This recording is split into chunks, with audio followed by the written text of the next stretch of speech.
ठाकरे गटानं एक निर्णय घेतलेला आहे। नेत्यांची संख्या वाढवण्यात आली आणि त्या नेत्यांवर आता विभागवार जबाबदाऱ्या सोपवण्यात आलेल्या आहे। ही जबाबदारी सोपवत असतानाच आगामी निवडणुकांच्या अनुषंगाने आणि पक्षबांधणीच्या अनुषंगाने ही जबाबदारी देण्यात आलेली आहे, ज्याच्यामध्ये काही जणांवर नव्याने जबाबदारी आलेली आहे, काही नेते नव्याने सहभागी झालेले आहेत, तर काहींच्या असलेल्या जबाबदारीत वाढ झालेली आहे। अर्थात विभागवार ही जी काही जबाबदारी सोपवण्यात आलेली आहे, ही जबाबदारी महाराष्ट्रभर निवडणुकांच्या अनुषंगाने सोपवण्यात आलेली आहे। महत्त्वाचं आहे ते म्हणजे की ही जबाबदारी सोपवत असताना ठाकरेंनी काही महत्त्वाचे निर्णय घेतलेले आहेत। आमदार खासदारांवर ही जबाबदारी सोपवलेली असली तरी सुद्धा या जबाबदारीतून नेमकं ठाकरेंना कोणाला चेकमेट करायचं आहे याबद्दलची चर्चा आपण या लाईव्ह मध्ये करणार आहोत। तर सगळ्यात आधी ग्राफिक्सच्या माध्यमातून समजून घेऊयात की उद्धव ठाकरेंनी ज्या नेत्यांची नावं निवडलेली आहे, ज्या नेत्यांवर ही जबाबदारी सोपवलेली आहे, त्यांच्यावर कुठल्या नेत्यावर कुठली जबाबदारी सोपवलेली आहे। संजय राऊत हे खासदार आहेत। संजय राऊतांकडे उत्तर महाराष्ट्र आणि पुणे या लोकसभा मतदारसंघाची जबाबदारी सोपवण्यात आलेली आहे आणि तसंच विधानसभा मतदारसंघाची सुद्धा जबाबदारी सोपवण्यात आलेली आहे। लोकसभा मतदारसंघांमध्ये नाशिक, दिंडोरी, जळगाव, रावेर, धुळे, नंदुरबार, नगर, शिर्डी, पुणे, बारामती, शिरूर, मावळ या लोकसभा मतदारसंघाची जबाबदारी ही संजय राऊतांवर असेल, तर विधानसभेमध्ये पिंपरी, चिंचवड आणि मावळ या विधानसभा मतदारसंघाची जबाबदारी ही संजय राऊतांवर असेल। तसंच अनंत गीते हे पक्षामध्ये काही काळ थोडेसे मागे पडतायत की काय अशी चर्चा सुरू झाली होती। शिवसेनेच्या फुटीनंतर आता त्यांच्यावर एक महत्त्वाची जबाबदारी दिलेली आहे, ती म्हणजे कोकणामधली जबाबदारी त्यांच्यावर आहे। विशेषत्वानं रायगडची जबाबदारी त्यांच्यावर आहे। रायगडच्या लोकसभा मतदारसंघामधल्या रायगड आणि मावळ या दोन मतदारसंघाची जबाबदारी त्यांना दिली आहे।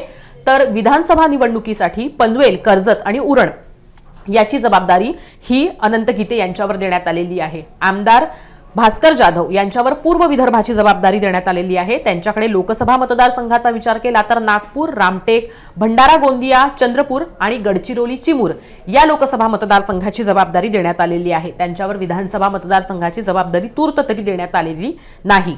चंद्रकांत खैरे ज्यांच्या अनुषंगाने चर्चा करण्यात येत होती ते म्हणजे की आता ते पक्ष सोडणार आहेत अशी चर्चा झाली होती। चंद्रकांत खैरे यांनी शिवसेनेच्या एकनाथ शिंदे गटातल्या नेत्यांवर जोरदार टीका केली होती। त्यांच्यावर मराठवाड्याची जबाबदारी देण्यात आलेली आहे। मराठवाड्यामधल्या लोकसभा मतदारसंघांपैकी संभाजीनगर आणि जालना या दोन लोकसभा मतदारसंघांची जबाबदारी त्यांच्यावर सोपवण्यात आलेली आहे। त्यानंतर नेते आहेत ते म्हणजे खासदार विनायक राऊत। या खासदार विनायक राऊतांकडे कोकणची जबाबदारी देण्यात आलेली आहे। कोकणात पण प्रामुख्याने रत्नागिरी आणि सिंधुदुर्ग यांच्यामधले लोकसभा मतदारसंघ रत्नागिरी आणि सिंधुदुर्ग याची जबाबदारी ही विनायक राऊतांकडे देण्यात आलेली आहे। खासदार अरविंद सावंत जे मुंबईतनं खासदार आहेत त्यांच्याकडे पश्चिम विदर्भाची जबाबदारी देण्यात आलेली आहे। लोकसभा मतदारसंघामध्ये त्यांच्यावर बुलढाणा, अकोला, अमरावती, यवतमाळ, वाशिम आणि वर्धा या मतदारसंघांची जबाबदारी देण्यात आली आहे। खासदार राजन विचार जे ठाण्यातनं खासदार आहेत त्यांच्यावर कोकणाची जबाबदारी आहे। कोकणातल्या पण ठाणे आणि पालघर इथल्या मतदारसंघांची जबाबदारी त्यांच्यावर सोपवण्यात आलेली आहे। लोकसभा मतदारसंघामध्ये ठाणे, कल्याण, भिवंडी आणि पालघर या लोकसभा मतदारसंघांची जबाबदारी ही राजन विचारे यांच्यावर सोपवण्यात आलेली आहे। तर खासदार अनिल देसाई यांच्यावर पश्चिम महाराष्ट्राची जबाबदारी सोपवण्यात आलेली आहे। पश्चिम महाराष्ट्रामध्ये लोकसभा मतदारसंघातले सातारा, माढा, सांगली, कोल्हापूर, इचलकरंजी या लोकसभा मतदारसंघांची जबाबदारी अनिल देसाई यांच्यावर सोपवण्यात आलेली आहे। तर आमदार रवींद्र वायकर यांच्यावर मराठवाड्याची जबाबदारी आहे। त्यातले मतदारसंघ आहेत नांदेड, हिंगोली आणि परभणी याची जबाबदारी ही रवींद्र वायकर यांच्यावर सोपवण्यात आलेली आहे। तर शिवसेनेचे विधिमंडळातले ठाकरे गटाचे प्रतोद असलेले सुनील प्रभू जे आमदार सुद्धा आहेत, नगरसेवक सुद्धा राहिलेले आहेत, त्यांच्यावर लोकसभा मतदारसंघामध्ये मराठवाडा आणि सोलापूर याच्यातली जबाबदारी सोपवण्यात आलेली आहे आणि त्यातले लोकसभा मतदारसंघ आहेत सोलापूर, धाराशिव, लातूर आणि बीड याची जबाबदारी सोपवण्यात आलेली आहे।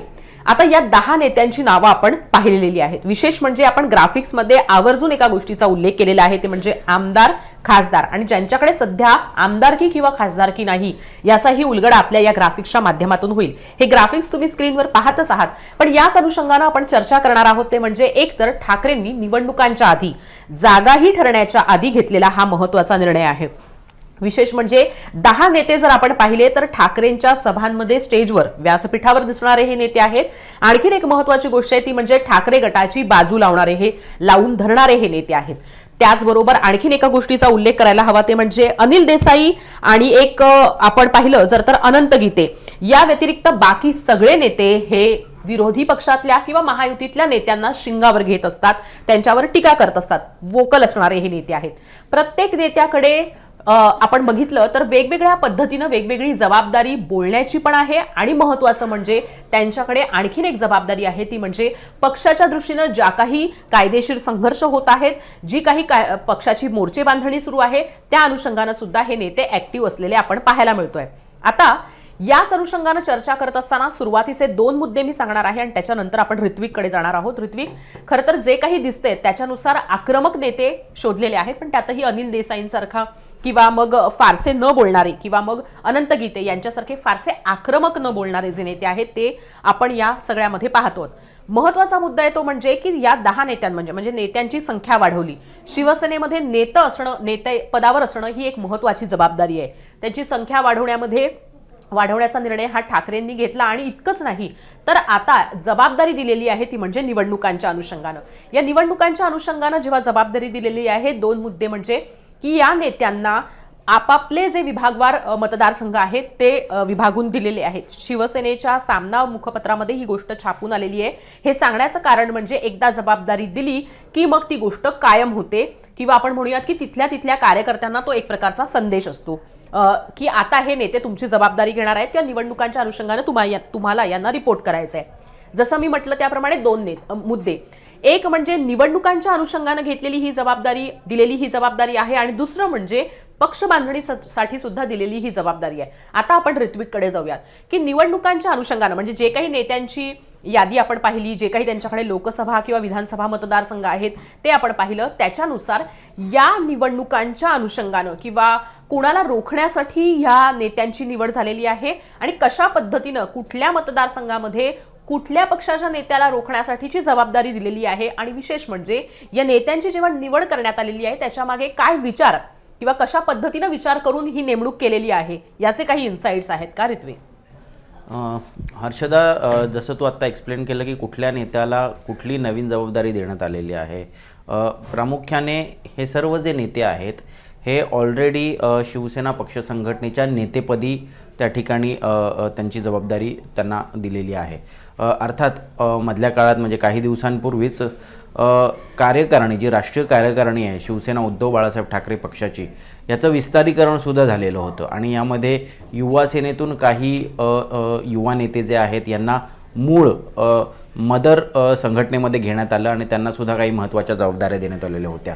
यामध्ये थेट त्यांना सचिव किंवा नेतेपद जे आहे हे देण्यात आलेलं होतं आणि त्यामुळे कुठेतरी हे सांगायला हवं प्रामुख्याने की नेतेपदावरती किंवा उपनेतेपदावरती किंवा सचिव पदावरती असलेले गेल्या अनेक वर्षांपासून किंबहुना 1 ते 2 दशकांपासून जे काही शिवसेनातले संघटनेतले नेते आहेत ते कुठेतरी अस्वस्थ होताना दिसत होते आणि त्याबद्दलची एक नाराजी जी आहे ही पक्षांतर्गत व्यक्त होताना दिसत होती आणि ही राष्ट्रीय कार्यकारिणीचे जे विस्तारीकरण झालेलं होतं ते खरं तर पक्ष संघटनेच्या वाढीसाठी करण्यात आलेलं होतं, परंतु अशा पद्धतीनं जेव्हा युवा नेत्यांना एक महत्त्वाच्या पदांवरती स्थान दिलं जातं त्यावेळेस निश्चित पद्धतीनं कुठेतरी त्या नेत्यांची इन्सिक्युरिटी जी आहे ही लपल्याशिवाय राहत नाही. अर्थात हे फक्त शिवसेना उभाटा गटामध्येच नव्हे तर हे प्रत्येक पक्षामध्ये पाहायला मिळतं आणि मला वाटतं त्याच कारणामुळे त्याचं प्रमुख कारण आपल्याला हे मांडता येईल की विभागीय नेतेपद हे जे आता निर्माण करण्यात आलेलं आहे, एकतर 2 गोष्टी मला वाटतात यामागच्या. एकतर विधानसभा निवडणुका असतील किंवा लोकसभा निवडणुका असतील, त्यातल्या त्यात लोकसभा निवडणुका ह्या जास्त महत्त्वाच्या आहेत कारण त्या आधी येणार आहेत आणि थेट यामध्ये भाजप आणि एकनाथ शिंदे यांच्या शिवसेनेची आमनासामना उद्धव बाळासाहेब ठाकरे गटाचा होणार आहे. त्यामुळे कुठेतरी सुसूत्रीकरण असावं, कुठेतरी समन्वय असावा, कुठेही त्या ठिकाणी आपली जबाबदारी कुठली याबद्दलचं संभ्रम नसावा, कन्फ्युजन नसावा आणि तू जसं म्हणालीस तसं त्या विभागातल्या त्या मतदारसंघातल्या कार्यकर्त्यांनासुद्धा एक स्पष्ट संकेत जावा, एक मेसेज जावा की आपल्याला आदेश घ्यायचे कोणाकडनं आहेत. कारण मूळ ही संघटना जी आहे या संघटनेचं कामाचं जर स्वरूप आत्तापर्यंत पाहिलं तर प्रमुख नेत्याकडनं जे आहेत हे नेत्यांना आदेश दिले जातात आणि त्या नेत्यांकडून खालच्या तळागाळातल्या कार्यकर्त्यांपर्यंत त्या आदेशाची अंमलबजावणी होत असते. त्यामुळे मधल्या फळीमध्ये जी मोठी तूट म्हणूया किंवा एक मोठा व्हॅक्यूम तयार झालेला शिवसेनेच्या फुटीनंतर एकनाथ शिंदे यांच्यासोबत अनेक महत्त्वाचे नेते, अनेक महत्त्वाचे लोकप्रतिनिधी जे आहेत हे आता सामील व्हायला लागलेले आहेत आणि त्यामुळे एक मोठा व्हॅक्यूम जो पक्ष संघटनेमध्ये तयार झालेला आहे तो सुद्धा भरून काढायचा आहे.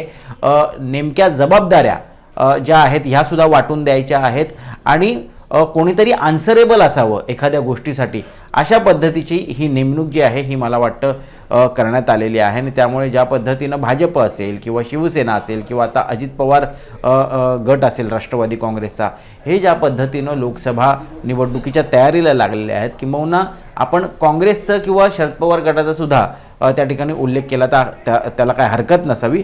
प्रत्येक पक्षामध्ये त्या ठिकाणी मतदारसंघ निहाय काही जबाबदाऱ्या ज्या आहेत या नेत्यांना देण्यात आलेल्या आहेत आणि त्या दिल्यामुळे कुठेतरी त्या नेत्यांना त्या मतदारसंघापुरतं फोकस करता येतं, तिथे त्यांची सर्व शक्ती जी आहे ही पणाला लावता येते आणि त्यामध्ये ती जिंकून आणण्याची जबाबदारी ही त्यांच्यावरती पूर्णपणे त्या ठिकाणी सोपवली जाते. त्यामुळे ते आन्सरेबल सुद्धा असतात आणि मला वाटतं त्याच कारणामुळे आता उद्धव गटाने सुद्धा अशाच पद्धतीचं सुसूत्रीकरण करण्यासाठी अशा पद्धतीनं ही वाटणी केलेली आहे. प्रामुख्याने ही जी नावं तू घेतली, संजय राऊत असेल, अनंत गीते असतील, चंद्रकांत खैरे, अरविंद सावंत, विनायक राऊत, अनिल देसाई किंवा त्या ठिकाणी राजन विचारे आणि आता रवींद्र वायकर आणि सुनील प्रभू जे नव्याने नेते झालेले आहेत, ते आत्तापर्यंत आपल्याला उपनेते सचिव पदी त्या ठिकाणी दिसत होते, परंतु ह्या महत्त्वाच्या पदांवरती त्यांना सुद्धा आता घेण्यात आलेलं आहे. अर्थात या सगळ्यामध्ये एकतर त्या ठिकाणी आपण पाहतोय की थेट संघर्ष कोणाशी असणार आहे तर तो भाजपशी असणार आहे आणि एकनाथ शिंदे यांच्या शिवसेनेशी असणार आहे. आणि या सर्व नेत्यांना त्या त्या विभागाची जबाबदारी दिल्यानंतर त्या विभागामध्ये जे नेते आत्तापर्यंत शिवसेना उद्धव बाळासाहेब ठाकरे या गटाचं प्रतिनिधित्व करत होते, त्या गटाचे तिथले ते महत्त्वाचे नेते होते, तिथे त्यांचं प्राबल्य होतं, तिथे त्यांच्या कार्यकर्त्यांमध्ये एक नेटवर्क होतं, त्यांचा एक से म्हणा किंवा त्यांचा एक अधिकारवाणीने त्या तिकडच्या कार्यकर्त्यांना, पदाधिकाऱ्यांना आदेश देऊ शकत होते, कामं करून घेऊ शकत होते. परंतु आता तसं राहिलेलं नाही आहे. ह्या फुटीनंतर कुठेतरी वेगवेगळ्या विभागांमध्ये जे कार्यकर्ते पदाधिकारी जे अजूनही उद्धव गटासोबत आहेत ते अजूनही एकनाथ शिंदे यांच्यासोबत जे गेलेले नाही आहेत त्यांना एकतर रिटेन करायचं आहे आणि त्यांना नेतृत्वहीन संघटना झालेली आहे असं जर वाटू द्यायचं नसेल तर निश्चितपणे त्यांना अशा पद्धतीनं एका नेत्याची नेमणूक करून त्या ठिकाणी जबाबदारी दिली गेलेली असावी असं मला तरी वाटतं. खरं तर याच अनुषंगानं जसं ऋत्विकनं म्हटलं त्याप्रमाणे की नेतृत्वहीन म्हणजे निवडणुकांच्या अनुषंगानं हे महत्त्वाचं आहे, ते म्हणजे कुणीतरी तिथं आन्सरेबल असणं किंवा कुणाची त्या कडे तरी